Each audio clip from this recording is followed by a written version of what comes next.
સહજાનંદ સ્વામી મહારાજની જય. હરિપ્રસાદ સ્વામી મહારાજની જય. આત્મીય સમાજની જય જય જય.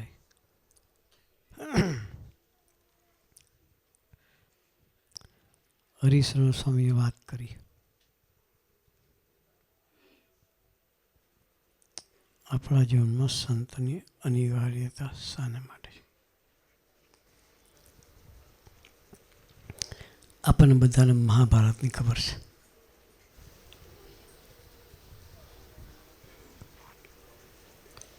મહાભારતનું યુદ્ધ થયું.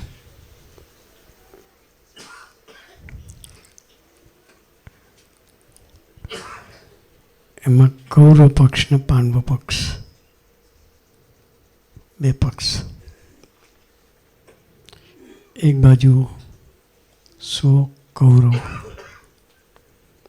બીજી બાજુ 5 પાંડવ. વિચાર કરીએ, 100 જીતે કે 5?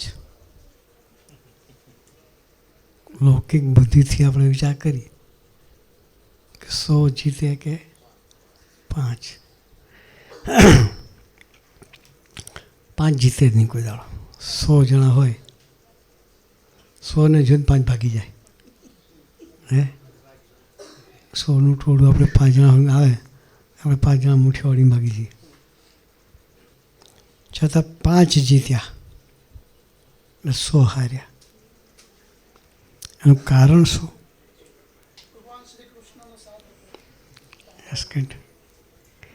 આશ્રમ મજબૂત હતો. આપણી ગુજરાતી કહેવત છે, જેને જેનો આશરો એને એની લાજ. ગુજરાતી કહેવત છે. ભગવાનનો આશરો હતો. સામાન્ય વ્યક્તિનો આશરો હોય તો મરતા સુધી એનો આશરો ન ભાવે. સામાન્ય વ્યક્તિનો આશરો હોય તો પણ એ મરતા સુધી એ આશરો નિભાવે છે. તમે કોઈને સામાન્ય મદદ કરી હોય તો મરતા સુધી ભૂલે નહીં કે એની અહેસાન મારી પર છે.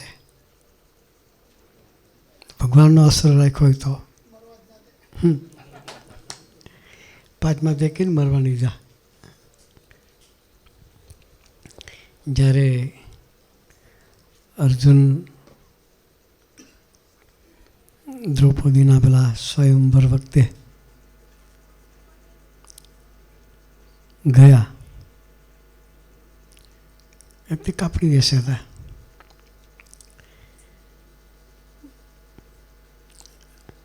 રાજવાપ ઉભા રહેવાનું, બેલેન્સ કરવાનું. પહેલાં તો કેટલા રાજાઓ પડ્યા આપણે મહાભારતમાં જોયું છે. અર્જુન ચડી તો ગયા, બેલેન્સ કર્યું, પણ નીચે પાણીમાં જોઈને માછલી વીંધવાની હતી. ઉપર જોર નહોતું, માછલી ઉપર હતી, જોવાનું પાણીમાં અને માછલી પાડવાની.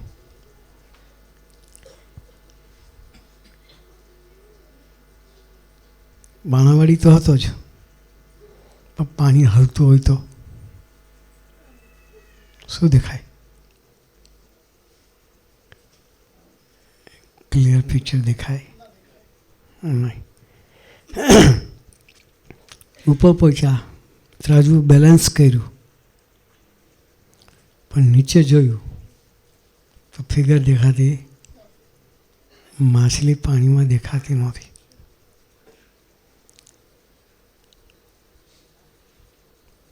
પછી કોણ યાદ આવે? કૃષ્ણ યાદ આવ્યા. પ્રભુને યાદ કરે. એ પ્રભુ, પાણીને સ્થિર કરો. શું કહે? પાણી સ્થિર કરો તો મારું નિશાન પાડી શકું. સર્વે આધારનો એક જ આધાર. ડૂટીમાંથી અવાજ નીકળ્યો, ડૂટીમાંથી પ્રાર્થના થઈ. ત્યારે ભગવાને પ્રાર્થના સાંભળી, પાણીને સ્થિર કર્યું. પાણી સ્થિર થયું પછી માછલી વિંધાણી. આપણા જીવનમાં પણ એવા વેવ્સ આવે છે. શું આવે? એને સ્થિર કોણ કરે? તેવા કૃષ્ણ જેવા પાત્ર જોઈએ. પ્રિન્ટેડ થયેલા ના ચાલે. પ્રિન્ટ થયેલો સૂર્ય હોય તો અંધારું જોવાનું નથી. રાતે પ્રિન્ટ મૂકી દે સૂર્યની, જાય તો સવારે ઉગે ત્યારે જ અંધારું જાય. ભૂખ લાગી, પ્રિન્ટેડ સારામાં સારી ડીશ બનાવીને આપણને આપી દે, જોવાથી ભૂખ ભાંગશે. થોડુંક હશે વાડકીમાં, ખાઈશું તો આ ભૂખ ભાંગશે. ગમે તે મોટી થાળી છે પ્રિન્ટેડ, આપણે કામની નથી. એક બીજો પ્રસંગ છે દ્રૌપદીનો, ચીરહરણ વખતેનો. જ્યારે ચીર હરાતા હતા, વસ્ત્ર હરણ થયું, ત્યારે એને બધાને પ્રાર્થના કરી. ભીષ્મ પિતાને પ્રાર્થના કરી, ગુરુ દ્રોણને બધા હતા, બધાને પ્રાર્થના કરી. એના 5 પતિઓને પ્રાર્થના કરી, પણ કોઈ સહાય ન કરી શક્યું.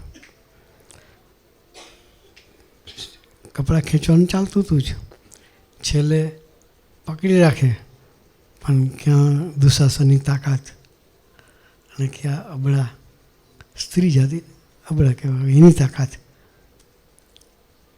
છેલ્લે જ્યારે આબરૂ જોવાની ત્યારે મોઢામાં છેડો નાખ્યો. એ કેટલું રહે દુશાસનની તાકાત આગળ? છેલ્લે કૃષ્ણ યાદ આવ્યા. હે કૃષ્ણ, તું રક્ષા કર. તો ભગવાન પ્રગટી ગયા. મહાભારતમાં જોયું છે, આમાં હાથ કર્યો તો પેલો ખેંચતો જાય, આ બાજુ વસ્ત્ર પૂરાતા જાય. એક બાજુ દુશાસન વસ્ત્ર ખેંચે છે ને બીજો વસ્ત્ર પૂરાતા જાય છે. દુશાસન થાકી ગયો, છેલ્લે થાકીને પડી ગયો. આને નિવસ્ત્ર થવા દીધી. ભગવાન રક્ષા તો કરે છે, પણ જીવનો સ્વભાવ કેવા. પછી એક દિવસ ભગવાનને ઉપર ગરમ થઈને કહ્યું, કોણે? દ્રૌપદીજીએ, કે પ્રભુ તમારે આવવું જ તું મોડા કેમ આવે? વહેલા આવવું છે. ત્યારે ભગવાને કહ્યું કે તે મને સંભાળી, ત્યારે 1 સેકન્ડ હું લેટ નહીં પડ્યો. કે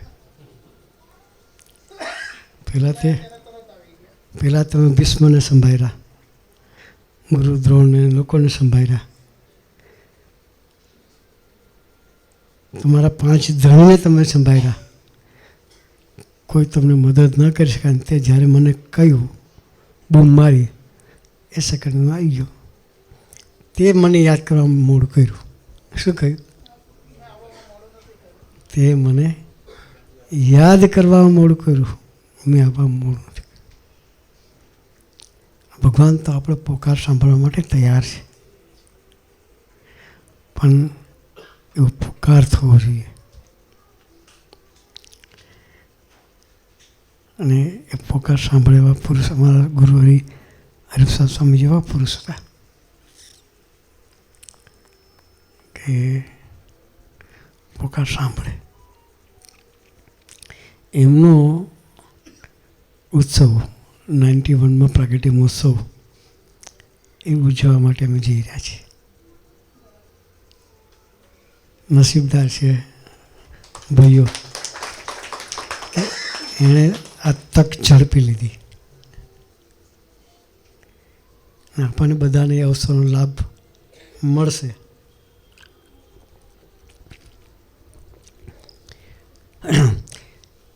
આ ઉત્સવો શાને માટે? તો કલ્ચરની રક્ષા થાય એના માટે. કલ્ચરની, આજની યુવાની એટલે શું? કે સોશિયલ મીડિયાનું જીવન. શું કહેવાય? નાનું છોકરું હમણાં રડતું હતું, ટેણિયું, એને તમે ફોન આપો તો રમવા મળ્યું. એ ફોન રમતો ને હાથમાંથી ફોન લઈ લેજો, શું થશે? એને ફોન શું છે ખબર નથી, પણ તમે ખેંચી લેશો તો ધમાલ કરી મળશે, આપશો ત્યારે શાંતિ થશે. એટલો ક્રેઝ, કારણ કે આપણે એને ટેવ પાડીએ છીએ, આપણે ટેવ પાડીને પછી એને ભૂસાવાનું થાય ત્યારે બહુ અઘરી પડે. એ સોશિયલ મીડિયા છે, એ ગેઝેટ છે, એ અત્યારના યંગસ્ટરનું લાઈફ છે. એના વગર ચાલે નહીં. ખાવાનું આપો ચાલે, છોકરાને આ લઈ લો એટલે પૂરું. પણ એક ગર્વથી અમે કહી શકીએ છીએ કે જે ટીમ છોકરાઓની જે તૈયાર થઈ રહી છે, એ છોકરાઓ આનાથી પર જીવવા માટે પ્રયત્ન કરે છે. હમણાં બોમ્બે ગયો હતો, 12 દિવસ બોમ્બે રહ્યો. દરેક પરામાં આપણી સભા કરી.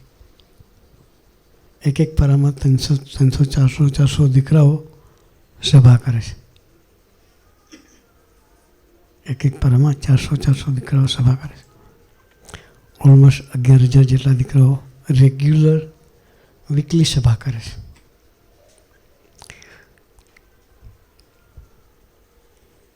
છોકરો સ્વાગત માટે આપણે ઘેર જેમ કાર્પેટ બનાવી, એક કાર્પેટ બનાવી છોકરાઓએ, ફૂલની નહીં, હો, બધા મોસ્ટલી ફૂલની કાર્પેટ બનાવે.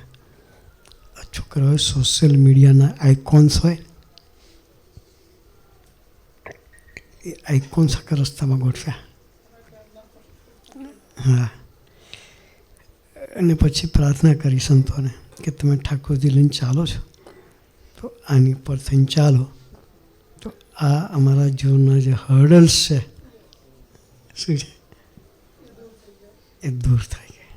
અને છોકરાઓ અત્યારે અવેર છે. આ કળયુગમાં આ વસ્તુ અઘરી, અને છોકરાઓ સિન્સિયરલી વીકલી સભા કરે છે. અને એ લોકોનું એક સ્લોગન છે, પ્રાણ જાય પણ સભા ના જાય. શું સ્લોગન છે? પ્રાણ જાય પણ સભા ના જાય. એ સ્લોગનથી જીવનારા દીકરાઓ છે. બાકી અત્યારના છોકરાઓના જીવ જાય પણ મોબાઈલ ના જાય. ભક્તિ, સેવા, ડિસિપ્લિન, હાજી હાજી,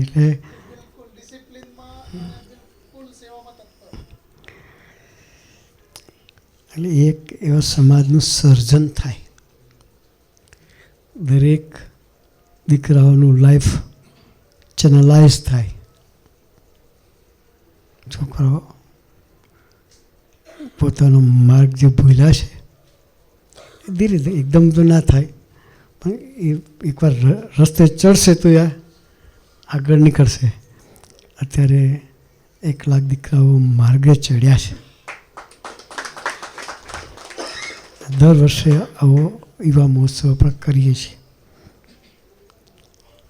આગલી સાલ અમે કોડી વરથાના કામબ્રેજ ત્યાં અમે કર્યો હતો. આ વર્ષે અમદાવાદ કર્યો. આવતી સાલ આપણે અહીંયા કરવાના છીએ. દર વર્ષે આ રીતે ઉત્સવો કરીએ છીએ. અને સંતો પણ મહિનામાં 15 દિવસ આ બાજુના વિસ્તારમાં ફરે છે. અમારા હરિશરણ સ્વામી છે, પોતે લંડનમાં સ્ટડી કર્યો છે.